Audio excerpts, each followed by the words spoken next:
Hello everyone, welcome to DSNet Education. My name is Divya Soni. Today we will discuss about financial management. इस पूरी playlist में आपको financial management से related जो topics हैं वो वन बाय वन आपको मिलते रहेंगे. इसका नोटिफिकेशन जो है आपको मिलता रहेगा. तो इस वीडियो में हम डिस्कस करने वाले हैं meaning of financial management, nature and scope of financial management. Financial management की 2 अप्रोचेज है, traditional approach and modern approach. इन दोनों अप्रोचेज के बारे में हम डिटेल में जो है डिस्कस करने वाले हैं. एग्जाम के पॉइंट ऑफ व्यू से मोस्ट इंपॉर्टेंट है. आपसे क्वेश्चन पूछ सकते हैं what is the meaning of financial management, या फिर what is the nature and scope of financial management, और मॉडर्न अप्रोच या ट्रेडिशनल अप्रोच को आप डिफाइन कीजिए. तो इन सभी जो टॉपिक्स है इनको वन बाय वन हम डिस्कस करते हैं. So let's get started. सबसे पहले बात करते हैं मीनिंग ऑफ फाइनेंशियल मैनेजमेंट. अब फाइनेंशियल मैनेजमेंट क्या होता है इसको जानने से पहले हम इसको वर्ड को ही बाइफरकेट कर देते हैं. कोई भी आपको डेफिनेशन अगर आपको डिफिकल्ट लगे या फिर किसी भी चीज़ का आपको कंसेप्ट क्लियर नहीं हो तो उसके लिए आपको क्या करना चाहिए, जो 2 वर्ड जुड़े हुए हैं उनको आप बाइफरकेट कर दो. बाइफरकेट करके इसका वन बाय वन आप जो है इनका मीनिंग निकालो. जैसे फाइनेंस की अगर मैं बात करूँ फाइनेंशियल मैनेजमेंट, तो मैंने क्या किया, मैंने फाइनेंस को अलग कर दिया, मैनेजमेंट को अलग कर दिया.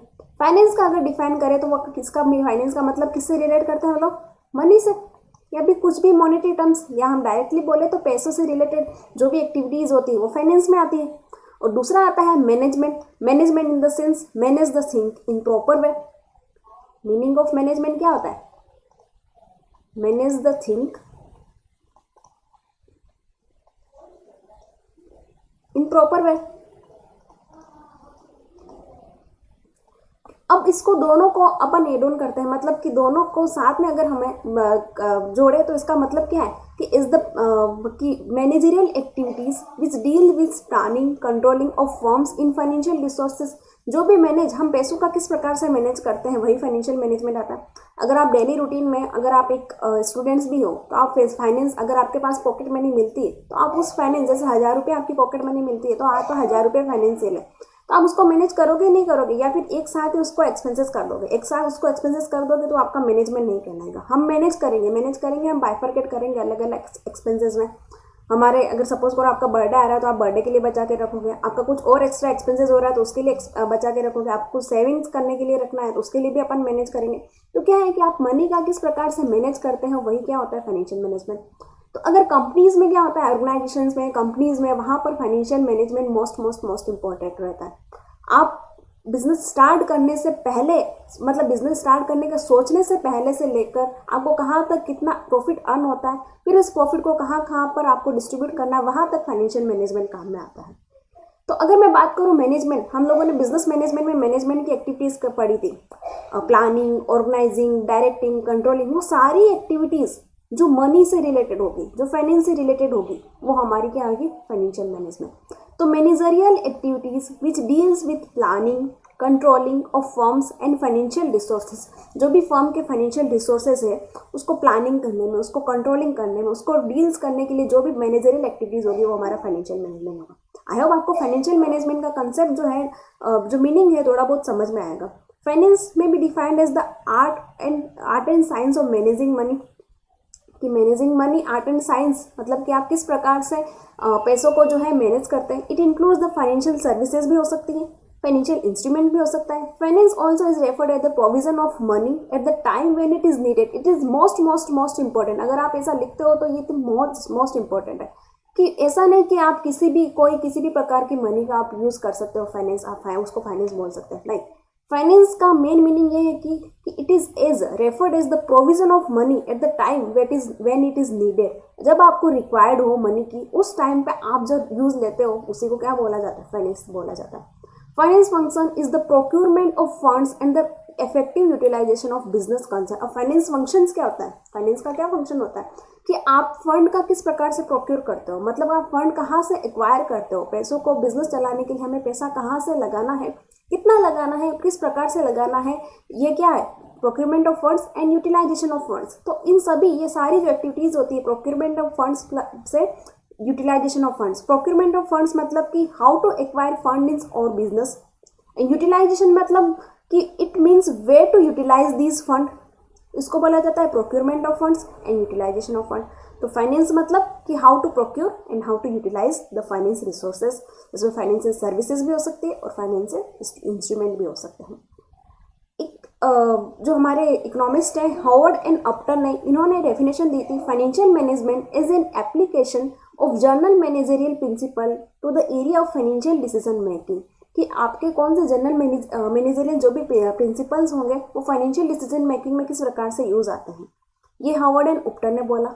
नंबर 2 ऑथर है वेस्टर्न एंड ब्रिगम ने क्या बोला, इन्होंने बोला financial management is an area of financial decision making harmonising individual motive and enterprises goals. इन्होंने ये बोला कि आपकी जो एक्टिविटीज है, इंडिविजुअल का जो मोटिव है वो हार्मोनाइज होता है। हार्मोनाइज मतलब कि इक्वली होता है, सबका क्या है, ज़्यादा से ज़्यादा पैसा कमाना और उस पैसे को सही तरीके से डिसीजन मेकिंग के थ्रू यूज करना, यही हमारा एंटरप्राइज का गोल रहता है। ओके, आई होप आपको फाइनेंशियल मैनेजमेंट की डेफिनेशन जो मीनिंग है वो समझ में आएंगे। नेक्स्ट हम चलते हैं approaches of financial management. Financial management की क्या क्या अप्रोचेज है, इसमें हम लोग देखेंगे कि फाइनेंशियल मैनेजमेंट के 2 टाइप्स के रूल्स होते हैं, कि जब फाइनेंशियल मैनेजमेंट, पहले फाइनेंशियल मैनेजमेंट की क्या रोल हुआ करता था, अब फाइनेंशियल मैनेजमेंट का रोल हुआ है वो थोड़ा चेंज हुआ है। मतलब कि फाइनेंशियल मैनेजमेंट जो फाइनेंशियल मैनेजर होता है उसका रोल थोड़ा बड़ा वास्ट हुआ है। कैसे वास्ट हुआ, क्या अप्रोचेज है, ट्रेडिशनल एंड मॉडर्न अप्रोच, इसका हम डिस्कस करते हैं। सबसे पहले अगर मैं डिस्कस करूँ ट्रेडिशनल अप्रोच, ये अप्रोच है 1920 से 1950 तक की, मतलब कि ये पुरानी अप्रोच है। 1950 से पहले टाइम के क्या होता था, पहले टाइम पे क्या होता था, फाइनेंशियल मैनेजर का इतना कोई रोल होता भी नहीं था। पहले लोग चाहते थे ज़्यादा से ज़्यादा प्रोडक्शन करेंगे तो ज़्यादा से ज़्यादा सेलिंग हो जाएगी तो हमारा बिजनेस को मैक्सिमम प्रॉफिट हो जाएगा। तो मेन मोटिव क्या होता था कंपनीज का या ऑर्गेनाइजेशन का, मैक्सिमम प्रॉफिट अर्न करने का। इसमें कंपनीज को डिसीजन लेना नहीं आता था। डिसीजन इन द सेंस आपको कितना इन्वेस्टमेंट करना है, आपके कितने फाइनेंस की रिक्वायरमेंट हो सकती है, आप इस फाइनेंस को कहाँ कहाँ से यूटिलाइज करोगे, कहाँ उसकी कितने सेविंग्स करोगे, कितना उसका इन्वेस्टमेंट करोगे। तो ये सारे डिसीजन जो है ट्रेडिशनल अप्रोच में नहीं लिया करते थे। इसमें ओनली ये देखा जाता था कि आपको कितना फंड रिक्वायरमेंट है और उस फंड को कितना लगाना है और जिससे आपको ज़्यादा से ज़्यादा प्रॉफिट हो सके। According to this approach the scope of financial function is restricted. कहाँ तक रेस्ट्रिक्टेड था, the procurement of fund by corporate enterprises to meet their financial needs. ये यहाँ तक ही रेस्ट्रिक्ट था कि आपको फंड को प्रोक्योर करना है और फिर जितनी भी आपकी फाइनेंशियल नीड है, सपोज करो आपका 10 लाख का या 15 लाख का प्रोजेक्ट है, तो आप 10 लाख या 15 लाख जो है प्रोक्योर करते हो और उतना उसको लगा देते हो। बस इतना ही ट्रेडिशनल अप्रोच में इतना काम रहता था। The term procurement refers to the raising of funds externally as well as the internal related aspect of raising funds. The interrelated aspects are the institutional arrangement of financial instrument through which funds are raised, and legal and accounting aspects between the firm and its sources of funds. The traditional approach is the resources could be raised from the combination of available resources. Traditional approaches में क्या बोला जाता है कि कितने resources आपके available है वही आपको यूटिलाइज करो। आपको एक्स्ट्रा कहीं से आपको रेज फंड जो है, आप ना तो किसी से इक्विटी, मतलब हम लोग क्या अभी क्या करते हैं, इक्विटी शेयर इश्यू कर सकते हैं, प्रेफरेंस शेयर इशू कर सकते हैं, डिबेंचर इशू कर सकते हैं, वहाँ से हम मनी जो है, फंड जो है वहाँ से रेज कर सकते हैं। लेकिन ट्रेडिशनल अप्रोच में ये सब सिस्टम नहीं हुआ करते थे। बस ये देखते थे कि आप कहाँ से कितना लोन ले सकते हो या फिर आप किसी से क्रेडिट में दे सकते हो, कि क्रेडिट में ले सकते हो कि आपका फंड की अगर रिक्वायरमेंट होती है तो आप पैसा कहीं से उधार ले लो बस। अब इसकी कुछ लिमिटेशन है। क्या क्या लिमिटेशन है, लिमिटेशन की वजह से ही हमारी जो मॉडर्न अप्रोच है जो अभी चल रही है वो आई थी। तो लिमिटेशन क्या है, the approach is confirm to procurement of funds only. ये अप्रोचेस किस पे बेस्ड है, ओनली प्रोक्योरमेंट ऑफ फंड, कि आप ज़्यादा से ज़्यादा फंड को एक्वायर कर लो, ज़्यादा से ज़्यादा आप पैसा लगा लो, रॉ मटेरियल लेके आ जाओ, अच्छा से मैक्सिमम आप प्रोडक्शन कर लो, जितनी आपकी सेलिंग होगी उतना आपका प्रॉफिट हो जाएगा। प्रॉफिट अच्छा होगा तो आपकी कंपनी अच्छी है, आपकी कंपनी अच्छी है तो आपकी वैल्यू, इसमें वैल्यू की तो बात ही नहीं होती, बस यही देखा जाता है कि आपका प्रॉफिट अच्छा है तो आपकी फाइनेंशियल फर्म जो है वो अच्छी है। लेकिन ये जब तक आपकी कंपनी की गुडविल नहीं होगी, वैल्यू नहीं होगी, तब तक आपकी कंपनी को कोई वैल्यू नहीं होगी। It fails, second limitation, it fails the consider and important aspects allocation of fund. ये किस में फेल हो गया था कि एलोकेशन ऑफ फंड। अब उसको पता तो चल गया, उसने फंड को प्रोक्योर तो कर दिया, लेकिन उस फंड को एलोकेट सही तरीके से नहीं किया उसने। हम लोग अभी क्या करते हैं, फंड को बाइफरकेट करते हैं। पहले हम लोग देखते हैं कैपिटल बजटिंग में कितना पैसा लगा है, वर्किंग कैपिटल में कितना पैसा लगा है। उस टाइम पे ये लोग ये नहीं देखते थे, वहाँ पर बस ये देखते थे कि आप बड़ा से बड़ा अमाउंट लगा दो कैपिटल बजटिंग में, लॉन्ग टर्म में लगा दो, शॉर्ट टर्म में वो लोग ध्यान देते नहीं थे। तो ये क्या हो गया था, फेल हो गया था एक important aspects of allocation of fund. It deals only with the outside, ये आउटसाइड पे ही डील्स करते थे, मतलब कि आप कंपनी के इंटरनल लोगों को ही, इंटरनल एम्प्लॉयज़ पे आप ध्यान नहीं देकर आप इन्वेस्टर्स पे ध्यान दे रहे हो, आप इन्वेस्टमेंट बैंकर्स पे ध्यान दे रहे हो, लेकिन एम्प्लॉयज़ क्या कर रहे हैं, एम्प्लॉयज़ की क्या नीड है, उनका कितनी आप सैलरी वेजेस दे रहे हो, आप वो भी तो देखो, उनका फाइनेंशियल आप किस प्रकार का आप क्वालिटी प्रोडक्ट किस प्रकार से आप यूज़ कर रहे हो, वो चीज़ें भी देखनी बहुत इंपॉर्टेंट है। The internal decision making is completely ignored in this approach. जो इंटरनल जो डिसीजन मेकिंग हुआ करती है, जो अभी क्या करती है हमारी बिजनेसेस, हमारी फर्म्स, जो मेन किस पे डिपेंड करती है, डिसीजन मेकिंग पे। अच्छा से अच्छा डिसीजन मेकिंग जिस कंपनी का होगा उस कंपनी का अच्छा जो है रिजल्ट निकलेगा। तो पहले क्या होता था, इंटरनल डिसीजन मेकिंग को कम्प्लीटली इग्नोर कर दिया जाता था ट्रेडिशनल अप्रोच में। The traditional approach fails to consider the problem involve in working capital management, कि जो भी आपकी वर्किंग कैपिटल मैनेजमेंट की जो रिक्वायरमेंट होती थी, इसमें ये फेल हो गई थी। क्यों? क्योंकि वर्किंग कैपिटल वो कैपिटल होती है जिसमें आपकी डे टू डे ऑपरेशन को चलाने के लिए जो कैपिटल नीड होती है उसको वर्किंग कैपिटल बोला जाता है। तो डे टू डे जो एक्सपेंसेस होते थे उस पर ध्यान नहीं देते थे। बस ट्रेडिशनल अप्रोच में ये देखा जाता था कि आपका प्रोजेक्ट कितना बड़ा लगने वाला, कितना बड़ा आपका प्रोजेक्ट है, उतना बड़ा आप कैपिटल बजटिंग में लगा दो।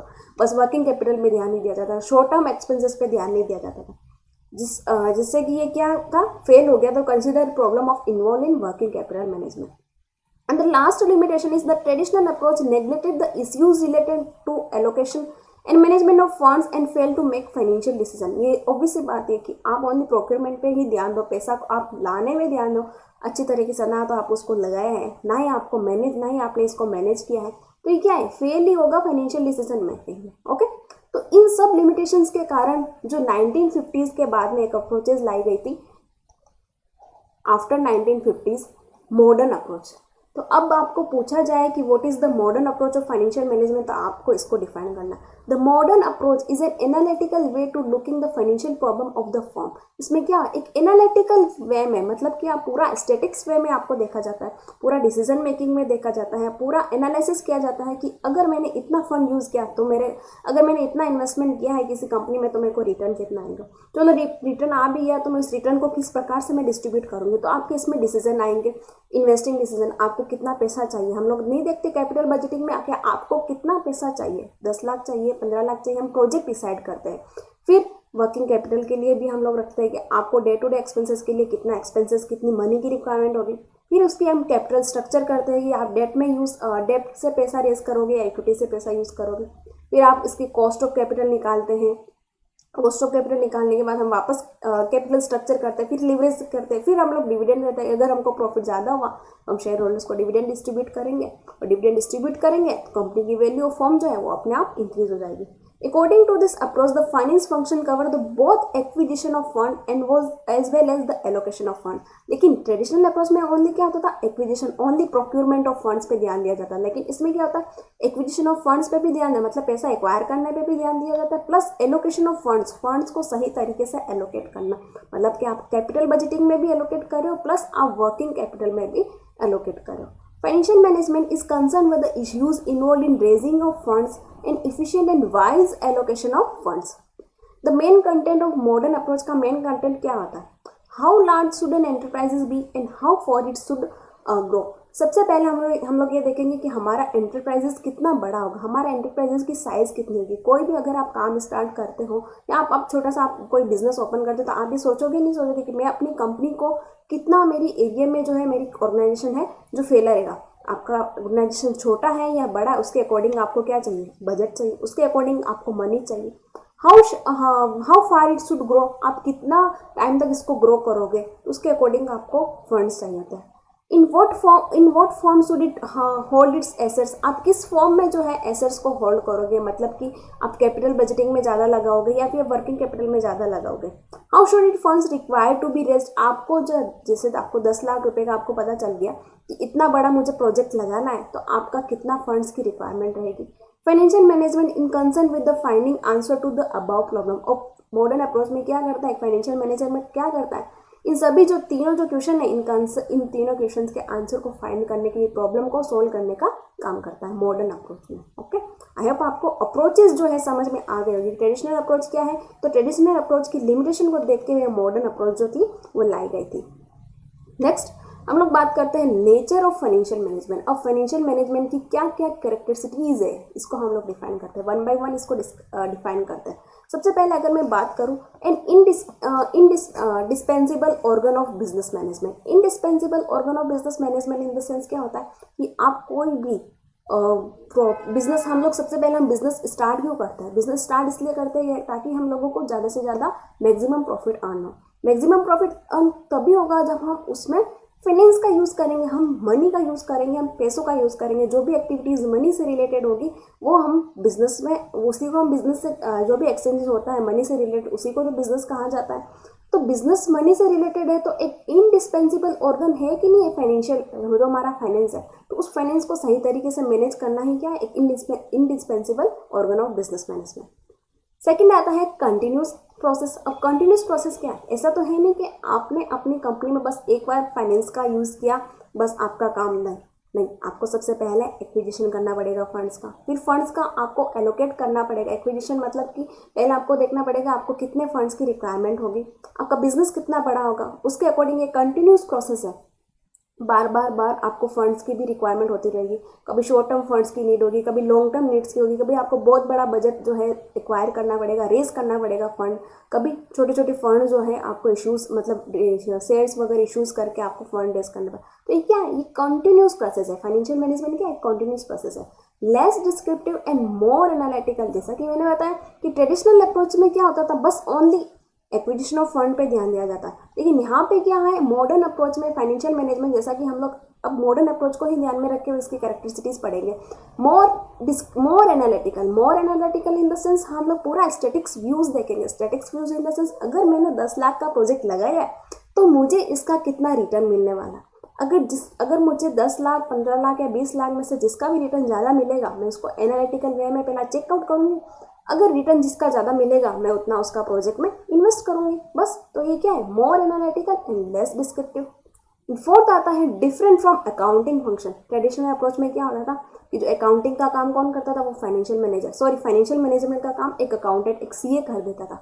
लेकिन जैसे जैसे कंपनीज का एरिया बढ़ता हुआ, इंडस्ट्रियलाइजेशन होता रहा, ऑर्गेनाइजेशंस बड़े बड़े ओपन होते रहे, वैसे वैसे एक फाइनेंशियल मैनेजर का रोल जो है वो टोटली डिफरेंट है। अकाउंटिंग का काम है एक स्टैटिक्स करना, लेकिन फाइनेंशियल मैनेजर का काम क्या होता है? उस स्टैटिक्स को आप सही तरीके से वापस रेगुलेट करना, उसको डिसीजन मेकिंग लेना, फंड्स को अगेन एलोकेट करना, अगेन प्रोक्यूर करना। ये क्या है? ये टोटली डिफरेंट है अकाउंटिंग फंक्शन से। ओके। इन फिफ्थ हमारा कैरेक्टरिस्टिक्स है centralize nature of finance function. Centralize मतलब कि आप सारे डिपार्टमेंट, चाहे प्रोडक्शन डिपार्टमेंट हो, चाहे सेल्स डिपार्टमेंट हो, चाहे परचेजिंग डिपार्टमेंट हो, एक फाइनेंस जो है सभी फंक्शंस में, सभी डिपार्टमेंट में यूज आने वाला है। प्रोडक्शन डिपार्टमेंट बोलेगा हमें इतना रॉ मटेरियल की रिक्वायरमेंट है, तो रॉ मटेरियल के लिए हमें क्या चाहिए? फंड चाहिए, सप्लायर्स को पैसा देना पड़ेगा।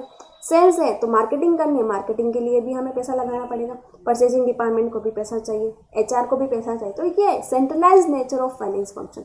वाइड स्कोप, ऑब्वियसली बात है, फाइनेंशियल मैनेजमेंट एक बहुत बहुत बड़ा स्कोप है। विदाउट मनी हम वी कैन डू नथिंग। अगर पैसा ही नहीं होगा बिजनेस में तो हम कैसा बिजनेस चलाएंगे? Helpful in decision of top management. पैसा अगर फाइनेंस मैनेजर क्या करता है, फाइनेंशियल मैनेजर खुद तो पैसा लगाता है, मतलब खुद तो कहीं से पैसा लाएगा नहीं। वो क्या बोलेगा? उसको पहले वो देखेगा कितने फंड्स की रिक्वायरमेंट है, कहाँ कहाँ हमें कितना कितना पैसे की चाहिए। तो क्या करेगा? वो टॉप मैनेजमेंट वालों को बोलेगा। तो उसके लिए क्या है? फाइनेंशियल मैनेजमेंट, फाइनेंशियल डिसीजन क्या है? उनके लिए टॉप मैनेजमेंट को डिसीजन लेने भी, कोई भी अगर कोई डिफरेंट डिसीजन हो कि कंपनीज को अभी कंपनी को कोई डिसीजन लेना हो कि इतना आपको डिविडेंड डिसाइड करना है, तो कौन डिसाइड करेगा? टॉप मैनेजमेंट डिसाइड करेगा। कैसे डिसाइड करेगा? जब उसको पता रहेगा कि अभी मेरी कंपनी की फाइनेंशियल कंडीशन सही है या नहीं सही। अगर कंपनी की फाइनेंशियल कंडीशन सही है, प्रॉफिट हुआ है कंपनी को, तो टॉप मैनेजमेंट क्या करेंगे? डिविडेंड डिसाइड करेंगे। अगर प्रॉफिट नहीं हुआ तो वो थोड़ा रिटेन करके रख सकता है। नंबर 8 आता है मेजरमेंट ऑफ परफॉर्मेंस। परफॉर्मेंस, कोई भी आप खुद की परफॉर्मेंस कैसे मेजर करते हो? लास्ट में जब हम पहले प्लानिंग करते हैं, फिर स्ट्रेटेजी बनाते हैं, फिर उसमें डायरेक्ट हम अपना प्लान में जो हमारी स्टडीज़ है उसमें इम्प्लीमेंटेशन करते हैं, फिर हम लास्ट में देखते हैं अपनी पूरी परफॉर्मेंस को मेजर करते हैं या नहीं करते। तो फाइनेंस मैनेजमेंट की भी क्या है? मैनेजमेंट क्या है कि परफॉर्मेंस को मेजर करता है। सबसे पहले हम लोगों ने प्लानिंग बनाई कि मुझे इतना इतना फंड की रिक्वायरमेंट होगी, फिर मैंने उसको ऑर्गेनाइज किया, फिर मैंने उसको कंट्रोलिंग किया। कंट्रोलिंग मतलब कि मैंने स्टैंडर्ड से एक्चुअल को मेजर किया। तो उसके क्या है? Measurement of performance. नंबर 9 आता है coordination with department, with other department. सभी डिपार्टमेंट के साथ एक फाइनेंशियल मैनेजर को सभी डिपार्टमेंट के मैनेजर के साथ कोऑर्डिनेशन बनाए रखना पड़ेगा। अगर कोऑर्डिनेशन नहीं बनाए रखा तो फाइनेंस उसको पता नहीं रहेगा कि पूरी कंपनी में, पूरी ऑर्गेनाइजेशन में कितना फाइनेंस की नीड होगी, किस प्रकार से फाइनेंस को रेगुलेट करना है, वो उसको पता नहीं पड़ पाएगा। नंबर 9 है financial planning in control and follow-ups. Financial planning, ये तो सबसे पहला फाइनेंशियल मैनेजमेंट का सबसे पहला वर्क क्या होता है? फाइनेंशियल प्लानिंग करना। हम लोग भी प्लानिंग करते नहीं करते कि मुझे इतना, अगर मेरा बर्थडे आने वाला है नेक्स्ट मंथ में, तो मुझे इतना मेरे को फंड चाहिए, इतना मुझे पैसा चाहिए, मतलब कि 1000 रुपीज़ चाहिए, उस 1000 को मैं कैसे कैसे मैनेज करूँगी, कैसे ऑर्गेनाइज करूँगी, फिर कंट्रोल करूँगी। कंट्रोल इन द सेंस ऐसे नहीं मैं एक साथ ही सारा एक्सपेंसेस कर दूँ, फिर मैं वापस उसको फॉलोअप्स भी लूँगी। एंड लास्ट एंड 11 जो करेक्टरिस्टिक्स है application of all type of organization. जो फाइनेंशियल मैनेजमेंट है वो सभी टाइप्स के ऑर्गेनाइजेशन, चाहे प्रोडक्शन जैसी, चाहे मैन्युफैक्चरिंग कंपनी हो, चाहे बड़ा बड़े बिजनेस, चाहे छोटा ऑर्गेनाइजेशन हो, चाहे बड़ा ऑर्गेनाइजेशन हो, चाहे एनजीओ में भी हो, चाहे नॉन ऑर्गेनाइजेशन जो फंड होते हैं, मतलब कंपनीज ट्रस्टेड होते हैं, उसमें भी फाइनेंस की नीड होती नहीं होती, तो वो क्या करते हैं? फाइनेंशियल का मैनेजमेंट तो करना ही पड़ेगा। तो सारे टाइप्स के ऑर्गेनाइजेशन है, वहाँ पर मनी का जो है, फाइनेंस का जो है वो मैनेज करना ही पड़ेगा। तो ये हम लोगों ने डिस्कस की the nature of financial management. अब हम डिस्कस करने वाले हैं स्कोप ऑफ फाइनेंशियल मैनेजमेंट। जो पूरा वीडियोस है, आपके पूरी वीडियोस के टॉपिक मोस्ट इंपॉर्टेंट है। तो स्कोप की अगर मैं बात करूँ, सबसे पहले स्कोप आता है determination of the size of the enterprise. Financial management का सबसे पहला स्कोप है कि आपकी एंटरप्राइजेस की, अगर फाइनेंशियल मैनेजमेंट अगर मुझे देखना है तो सबसे पहले मैं देखूंगी मेरी एंटरप्राइज की साइज़ कितनी। अगर मेरी एंटरप्राइज की साइज़ छोटी है, मतलब कि मेरा बिजनेस छोटा है, तो मुझे कम फंड की रिक्वायरमेंट होगी। अगर मेरा बिजनेस बड़ा है तो मुझे फंड की रिक्वायरमेंट ज़्यादा होगी। उसके लिए मैं कैपिटल बजटिंग भी करूँगी, वर्किंग कैपिटल भी करूँगी। तो जिसके लिए तो मेरा फाइनेंशियल मैनेजमेंट का रोल बढ़ा या नहीं बढ़ा, तो स्कोप बना एक फाइनेंशियल मैनेजमेंट का, तो उसके लिए मैं क्या करूँगी? फाइनेंशियल मैनेजर को हायर करूँगी। वो मुझे क्या करेगा? वो एक डिसीजन मेकिंग में मेरा रोल निभाएगा। सेकंड आता है एस्टिमेटिंग फाइनेंशियल रिक्वायरमेंट। अब आपको पता तो चल गया कि आपको फाइनेंशियल, आपकी साइज़ कितनी है बिजनेस की। फिर आप देखोगे कि आपकी फाइनेंशियल रिक्वायरमेंट आप एस्टिमेट करोगे कि आपकी फाइनेंशियल, अगर आपका बिजनेस छोटा है तो आप कैपिटल बजटिंग करोगे। अगर आपका आपका बिजनेस छोटा है तो आपको वर्किंग कैपिटल, मतलब कि डे टू डे ऑपरेशन के लिए आपको कितना एक्सपेंसेस चाहिए, कितना आपकी फाइनेंस की जो है रिक्वायरमेंट रहेगी। अगर आपका बिजनेस बड़ा हो जाता है तो आपको कैपिटल बजटिंग के, सपोज करो 10 लाख, 15 लाख, 20 लाख आपको इन्वेस्टमेंट करना है, तो एक एस्टिमेट रिक्वायरमेंट आपको कितनी पड़ेगी, ये फाइनेंशियल मैनेजमेंट मैनेजर है जो आपको बताएगा। थर्ड आता है डिसाइडिंग कैपिटल स्ट्रक्चर। अब आपको पता तो चल गया कैपिटल बजटिंग के थ्रू कि मुझे 10 लाख का प्रोजेक्ट लगाना है, मुझे 10 लाख इन्वेस्टमेंट करना है। अब उस 10 लाख को आप कहाँ से फंड जो है वो रेज करोगे? कहाँ से? इन द सेंस आप इक्विटी शेयर इशू करके, या डिबेंचर इशू करके, या प्रेफरेंस शेयर इशू करके। तो कैपिटल स्ट्रक्चर में हम देखते हैं कि हमारी उन सभी, अगर मैं कहाँ से शेयर्स जो मतलब फंड रेज करूँगी, तो मेरा कितना अर्निंग रहेगी, मेरी अर्निंग पर शेयर्स कितनी रहेगी। तो ये कहाँ से फाइनेंशियल मैनेजमेंट का क्या स्कोप रहता है? Deciding the capital structure. And fourth scope है सेलेक्टिंग सोर्सेज ऑफ फाइनेंस। हम सोर्सेज ऑफ फाइनेंस देखते कि अगर मैंने इक्विटी से पैसा इश्यू किया, मतलब पैसा रेज किया, तो मेरे को डिविडेंड भी तो देना ही पड़ेगा। तो मैं सोर्सेज ऑफ फंड को सही तरीके से मुझे सेलेक्ट करना पड़ेगा। ऐसा नहीं कि मैंने डिबेंचर ज़्यादा इशू कर दिए तो उस पर मेरा इंटरेस्ट की जो लाइबिलिटीज़ है, जो लोन की लाइबिलिटीज़, वो बढ़ नहीं जाए।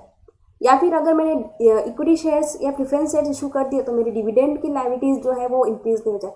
तो सेलेक्टिंग ये सोर्सेज ऑफ फाइनेंस में मेरी हेल्प कौन करता है? फाइनेंशियल मैनेजमेंट हेल्प करेगा मेरी। ओके, कैपिटल बजटिंग बात की थी। कैपिटल बजटिंग कहाँ आता है? जहाँ लॉन्ग टर्म्स जो फंड होते हैं, जो लॉन्ग टर्म्स में मुझे इन्वेस्टमेंट करता है, जो इरिवर्सेबल होता है कि अगर मैंने पैसा वहाँ पे लगा दिया तो वो ब्लॉक हो जाता है वहाँ। तो ये कौन करता है? ये कैपिटल बजटिंग के काम के लिए जो हमें हेल्प कौन करता है? फाइनेंशियल मैनेजमेंट हमारी हेल्प करता है। मैनेजमेंट ऑफ वर्किंग कैपिटल, छोटे छोटे डेली रूटीन के जो एक्सपेंसेस होते हैं बिजनेस को चलाने के लिए, छोटे छोटे एक्सपेंसेस जैसे कि स्टॉक का हो गया, कैश का हो गया, करंट एसेट्स का हो गया, लाइबिलिटीज़ में हमारे क्रेडिटर्स को कितने देने हैं, डेटर्स हमारे कितने आएंगे। तो ये छोटे छोटे जो एक्सपेंसेस हैं, इन सब का मैनेजमेंट करने के लिए भी हम किसको बुलाएंगे? फाइनेंशियल मैनेजर को बुलाएंगे। Financial planning and controlling, financial planning के लिए भी अब सपोज करो, वो तो पता ही है हमें, सबसे पहले हम ये काम ही यही करते हैं फाइनेंशियल प्लानिंग एंड कंट्रोलिंग का। तो किसके थ्रू हम लोग सही तरीके से कर पाएंगे? फाइनेंशियल मैनेजमेंट के थ्रू। मैनेजमेंट ऑफ कैश, अब मैनेजमेंट ऑफ वर्किंग कैपिटल में तो हम सबका पूरा करंट एसेट्स का देखते थे, स्टॉक का देख लिया, एक्सपेंसेस का देख लिया या फिर प्रीपेड एक्सपेंसेस का देख लिया, जो भी एडवांसेस मुझे मिल रखे थे वो सारे मैंने देख लिए थे, करंट कैश इन हैंड का देख लिया। लेकिन इसमें क्या है, इसमें ओनली जो कैश का मैनेजमेंट देखना है, मतलब कि आपके कितना कैश आना है और कितना कैश जाना है, ये कौन बताए मुझे, फाइनेंशियल मैनेजमेंट। आई होप आपको स्कोप जो है वो समझ में आ गया होगा। तो आज हम लोगों ने डिस्कस किया है मीनिंग ऑफ फाइनेंशियल मैनेजमेंट, जिसमें हम लोगों ने मीनिंग देखा फाइनेंशियल मैनेजमेंट को बाइफरकेट करके। मीनिंग फाइनेंस का मतलब मनी एंड मैनेजमेंट का मतलब manage of the thing in proper way, जिसमें managerial activities which deal with planning and controlling of firm of financial resources.